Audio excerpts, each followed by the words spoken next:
ഏറ്റവും ശ്രേഷ്ഠമായ പ്രതിഫലമുള്ള റമദാൻ മാസത്തിലെ ഏറ്റവും വിശുദ്ധമായ നമസ്കാരം കൂടി രണ്ടാമത്തെ തറാവീഹ് നമസ്കാരം അല്ലാഹുവിന്റെ ഹബീബായ നബി സല്ലല്ലാഹു അലൈഹി വസല്ലം സ്വഹാബത്തിനോട് ഓരോ ദിവസത്തെ തറാവീഹിന്റെ ശ്രേഷ്ഠതയും പ്രതിഫലങ്ങളോട് സ്വഹാബത്തിനോട് പറഞ്ഞു. ഇന്നത്തെ നാം ഇന്ന് അനുഷ്ഠിക്കാൻ പോകുന്ന പ്രവർത്തിക്കാൻ പോകുന്ന രണ്ടാമത്തെ തറാവീഹ് ഇന്നലെ ഒന്നാമത്തെ തറാവീഹ് കഴിഞ്ഞ ഒന്നിന്റെ ശ്രേഷ്ഠമാണ്.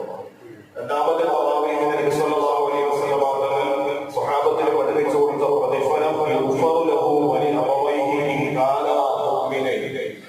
ആ തറാവീഹ് നമസ്കരിക്കുന്ന മനുഷ്യന്റെ പാപം അല്ലാഹു തആല പുറത്തു കൊടുക്കും.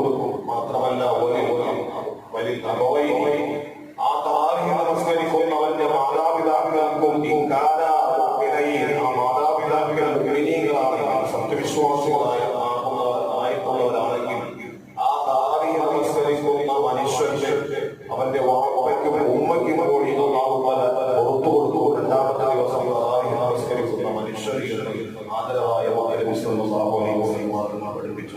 ഏറ്റവും ശ്രേഷ്ഠതയുള്ള ഏറ്റവും ഒടുവിലുള്ള ഒരു കൂടി വിവാദത്തോടുകൂടിയാണ് തറാവീഹ് നമസ്കാരം. അള്ളാഹു താല പരിപൂർണമായി സ്വീകരിക്കുമാറാകട്ടെ.